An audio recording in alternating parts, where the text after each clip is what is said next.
त्यो भाडा दुनेलाई एक बोतल रक्सी तताएर एक बोतल नतते गरेर ल्याउँदा निदो बोतल मका एक बोतल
भाइ चाहिँ के गर्नु भन्दाखेरि हात धोएर आउनुहोस् न यहीँ ल्याउँदा नि हुन्छ नि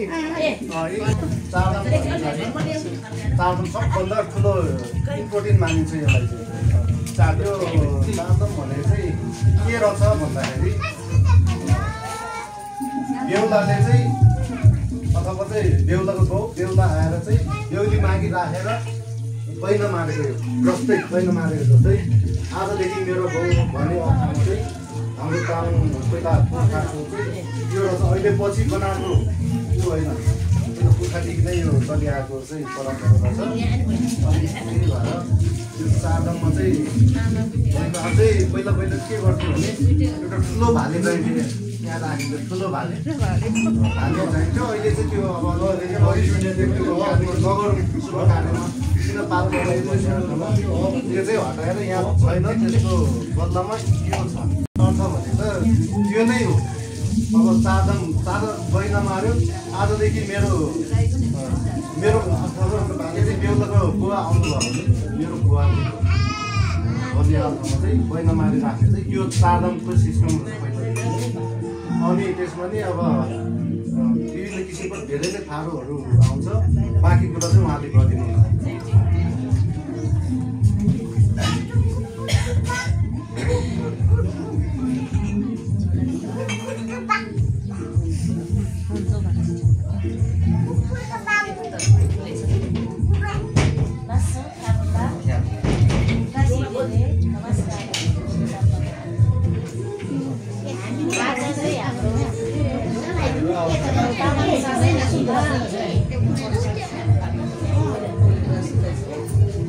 एउटा हाम्रो पहिचान एउटा किनकि त्यो चाडदामको मेलोबाट नै हामीले सुरु गर्ने हो। हाम्रो छोरी चेली भने नै आज चाडदाममा नै छिनापाना भएर अर्काको घरमा जानुपर्ने रीतिथिति नै भएकोले गर्दा किनकि हिजो 10 महिना काखमा 10 महिना कोखमा बसेर चाहिँ आमाको काखबाट आज छोरीको बिदा गर्नु भनेर चाहिँ यो पाइना मारेको छ। किनकि माइती साँझी राखेर आफ्नो मावाला मामा माइजू यत्रो नाता राखेर साझी राखेर हामीले यत्रो साझीमा हामीले यसरी छोरी चेली दान गरेर चाहिँ आज माइतीले आफ्नो मामा माइजूले यसैमा छिनापाना भनेर हामीले राखेको अनि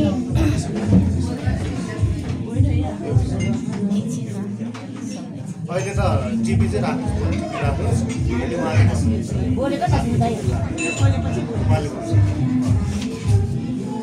यो चाहिँ भोलि आज हामीले यसरी राखेर चाहिँ तपाईँहरूलाई जिम्मा दिनुभएको छ होइन। भोलि हाम्रो छोरी चेली लगेर चाहिँ तलमाथि भयो भने हाम्रो माइतीले खोज्ने भनेको यही पैसा हट्टी हो। यो माइतीसँग हुन्छ। योले भोलि तलमाथि केही भयो भने हामीले शिवको टुप्पो जस्तै खोज्ने हाम्रो माइतीको अधिकार हुन्छ। यो काहीँ केही भयो अहिले तपाईँहरूले खुसी राजी खुसीले लानुभयो भोलि केही होला होइन। जिन्दगी भनेको लामो समय छ। लामो समयमा हामीले धेरै कुरा सोच्नुपर्छ। अहिले माइतीको काखबाट आमाको काखबाट जन्म लिएर तपाईँ पराघर सार्दैछ भने यत्रो पन्जाको अगाडि भोज भतेर लाएर तपाईँहरूलाई बिदा गर्ने यही चारदामको मेलोबाट अब तपाईँहरूलाई सबै कुरा सिसार भने पनि अब सिसार अलिकति पछि आउँछ। यो चारदाम हामीले माइतीले जति खाने भने नै यसैमा छोरी चेलीलाई खाएर चाहिँ यसमै बिदा दिएर चाहिँ हामीले छोरी चेलीलाई दान गर्ने अब प्रकृति नै भनौँ। तपाईँहरूले छोरी चेली भए पनि यस्तै होला। अब हाम्रो पनि यस्तै तामाङ विधिमा अब तामाङ सेवा भनेकोमा जे होस् धेरै फरक त छैन। सबै कुरा नै मिल्छ। त्यसै गरेर भोलि हाम्रो छोरी चेलीलाई तलमाथि होला भेला होच्छ होला। हिजो लाँदाखेरि यत्रो नाचगान गरेर लानुभयो भने भोलि तेरो माइती यस्तो तेरो दाजु यस्तो तेरो फल्ना यस्तो भन्नु खालु त तपाईँहरूको एउटा छोरी चेली हामीले दिँदैछ। तपाईँहरूको राजी खुसीले के भएको छ आमालाई थाहा होला माइतीलाई थाहा होला अर्थात् थाहा छैन होला। तपाईँहरूको राजी खुसीले यत्रो मामा माइती अगाडि राखेर तपाईँहरूलाई सम्पूर्ण विधि विधि गरेर हाम्रो तामाङको संस्कृति गरेर तामाङको विधिबाट तपाईँहरूलाई यो चाडदाम चाहिँ हामीले छुच्ची गर्दैछौँ।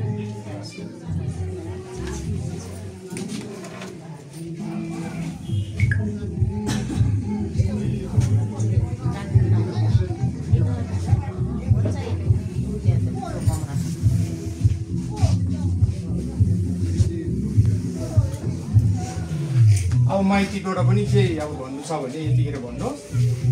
अब 1-2 वचन आफ्नो मनमा के छ भने मिल्छ है यतिखेर नै हो। अब भोलि चाहिँ हेर्ला होच होला तपाईँले एउटा कुरा चाहिँ म भनौँ हजुर लसुन भोलि यदि बेहुला पक्षबाट त्यस्तो आज चाहिँ यति राम्रो राम्री ठिक छ भनेर लानुभयो बेहुलाले होइन, भोलिको दिनमा के भएर चाहिँ तपाईँ नराम्रो यताउता हेला हुन्छ गऱ्यो भने बिना अर्थमा अब त्यतिकै राम्रो हुँदा हुँदै चाहिँ त्यस्तो गर्नुभयो भने चाहिँ तपाईँको यो पैसा चाहिँ ढुङ्गामा गनिन्छ माइती पक्षले। अनि यो माटो बन्छ, यो पानी बन्छ, त्यो बराबर हुन्छ। यदि फेरि अब हाम्रो छोरी चेली त्यो गर्ने अर्थमा चाहिँ फेरि त्यसको 4 दमको 8 दम दिने भन्ने एउटा भनाइ छ पुर्खाहरूको भनाइ। अनि त्यति नै हो भनाइ चाहिँ बुझ्नुभयो नि। अब त्यति नै हो। पुरा छिर्यो अनि हजुर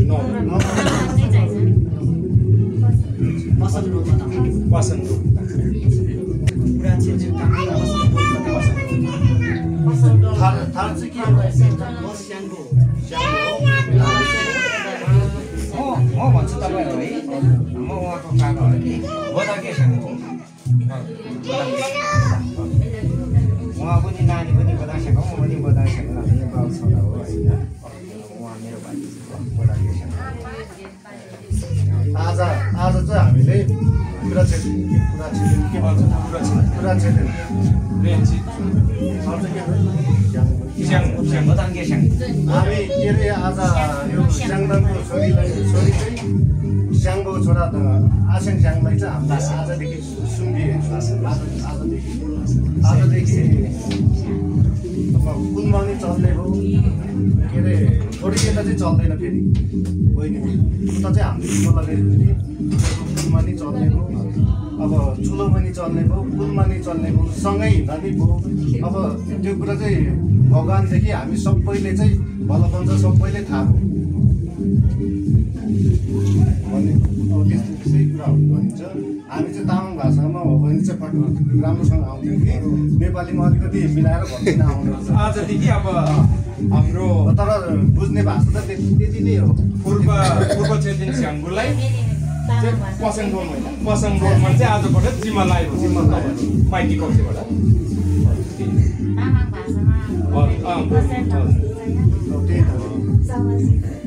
त्यति नै हो।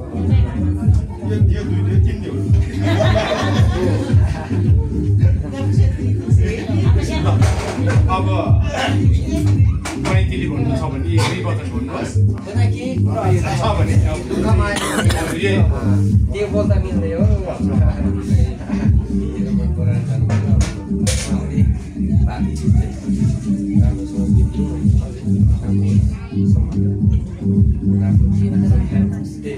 शुभकामना छ सबैजनालाई। बास ल माइती भन्नुपर्ने यो भन्दा केही पनि भएन। हाम्रो बेहुलाको त्यसमा चाहिँ राखेर ढोक्ने चलन थियो।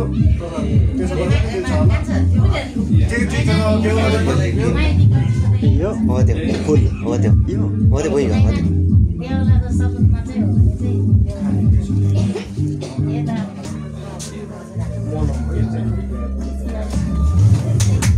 हाम्रो पनि केही गर्छ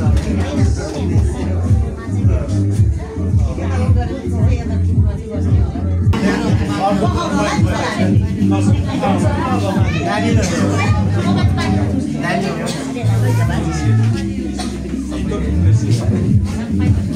dia mulainya lo pada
अब तपाईँले नि सम्झिएको सम्झिले गर्ने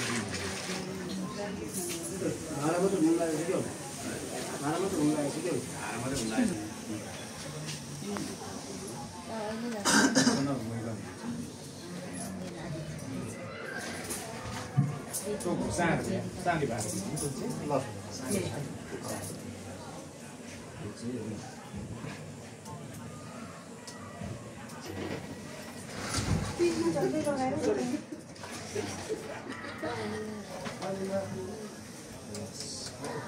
त्यो मल्टिप्लकलाई एकताल चलाइदिनु पर्ने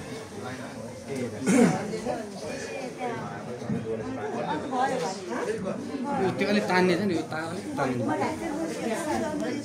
यो चाहिँ अलिकति छोटकारी पाराले हो यो हाम्रो के भन्छ भने 12 पञ्चायतमा छिनाउने भन्ने बिहे चाहिँ यो हो नत्र चाहिँ 3 थरीले गर्दो रहेछ कन्ने बिहे के नाम छ त्यो चाहिँ 12 पञ्चायतमा छिनाउने यदि सबै नै त्यो गर्यो भने चाहिँ पुरै कन्यारित गर्यो भने चाहिँ टोटल 25 यस्तै सिक्का चाहिँ टोटल 25 रुपियाँ चाहिँदो रहेछ उहिलेको त्यो पुर्खाको पालोको ठिम अनि त्यो 25 मा चाहिँ तपाईँको 25 हो भने चाहिँ त्यसको अर्थ अलग अलगै हुन्थ्यो म बताउँछु तर यसको चाहिँ 12 रुपियाँ 50 पैसा भनेको चाहिँ उहिले पुर्खाको पालोमा बिहे गर्दाखेरि बेहुलीलाई सुन दिनुपर्ने त्यो सुन चाहिँ यता माइती पक्षलाई बुझाउनु पर्ने रहेछ त्यो अर्थमा 12 रुपियाँमा सुन 1 तोला सुन पाउँथ्यो अरे अनि 50 पैसा भनेर चाहिँ त्यो सुन बनाउने जेला अरे अनि यो चाहिँ त्यही सुनको दाम हो सुन 12 रुपियाँमा पाइयो 50 रुपियाँ चाहिँ बनाउने जेला भनेर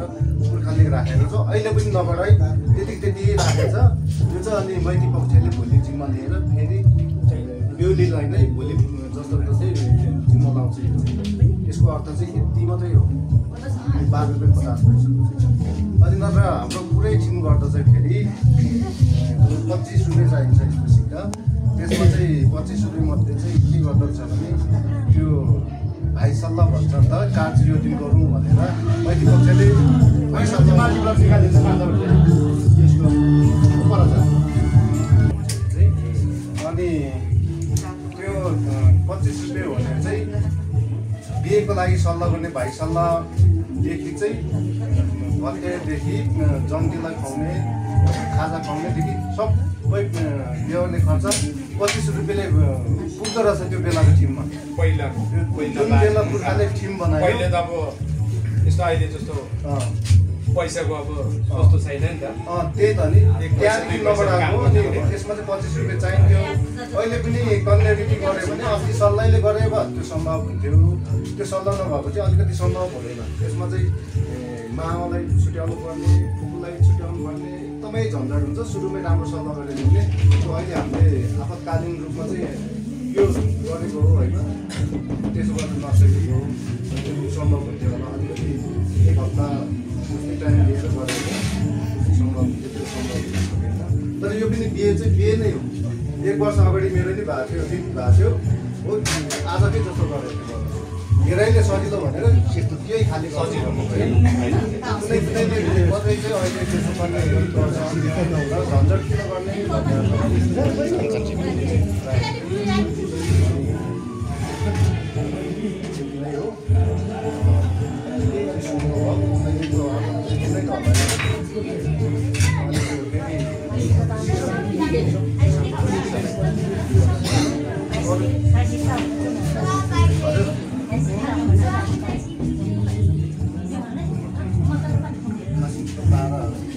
पार्यो हामी पनि अब टाढो भन्दा पनि तपाईँहरूको गाउँ ठाकुरी थापा अलिकति होला गल्तीमा माफ गर्नु होला है त तर हाम्रो तामाङको चाहिँ चारधाम चाहिँ सबै ठाउँ नेपाल अघि राज्यमै गरिरहेछ तर अरू चाहिँ थोरै अब यो टोलकै पछि अरू ठाउँमा गयो भने हामीले जान्ने फरक हुन्छ अलिअलि चारधाम चाहिँ फरक हुन्छ खोटाङमा अलिकति फरक अनि उता फेरि पूर्व उता सिन्धुपाल्चोक सिन्धुलीतिर अलिअलि फरक हुन्छ चारधाम चाहिँ भने लगभग मिल्दो रहेछ चारधाम चाहिँ मिल्दो रहेछ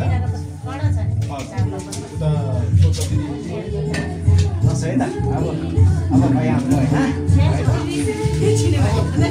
सबै काम लगातारै गरौँ होइन त्यहाँबाट उहाँहरूको टिकाटालाको मेला हुन्छ होला अथवा चाहिँ दुरिम त त्यत्तिकै गइहाल्छ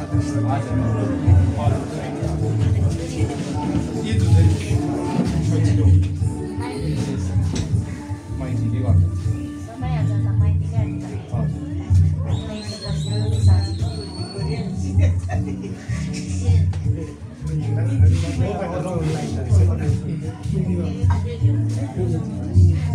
अझै पनि चलन के छ भने मेरो छोरी लाने हो भने एक तोला सुन चाहिन्छ है भन्छ नि त त्यो अर्थ लाग्यो अहिले चाहिँ होइन सुन ल्याइदियो भनौँ न उहिलेको टिममा हो भने सुनको त सुन पनि आउँदैन त्यति खाली गर्नु पर्यो हजुर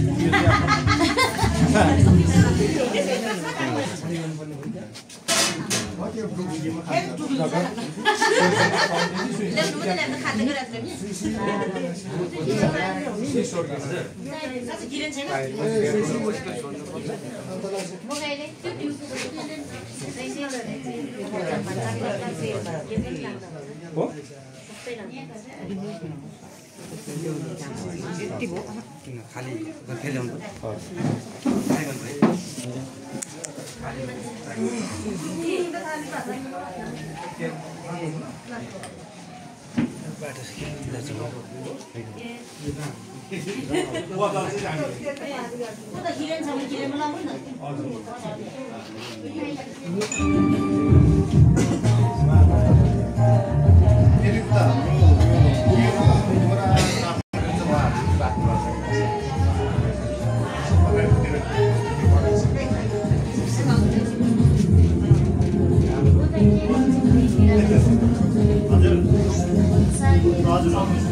त्यो पहिलाकै छोडेकै छैन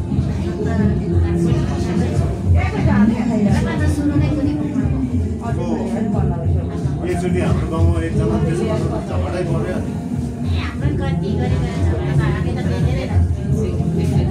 त्यहाँ त अनि बहुमत भयो भने त त्यहाँ एक दुईजनाले मात्रै गरेको नहुँदो रहेछ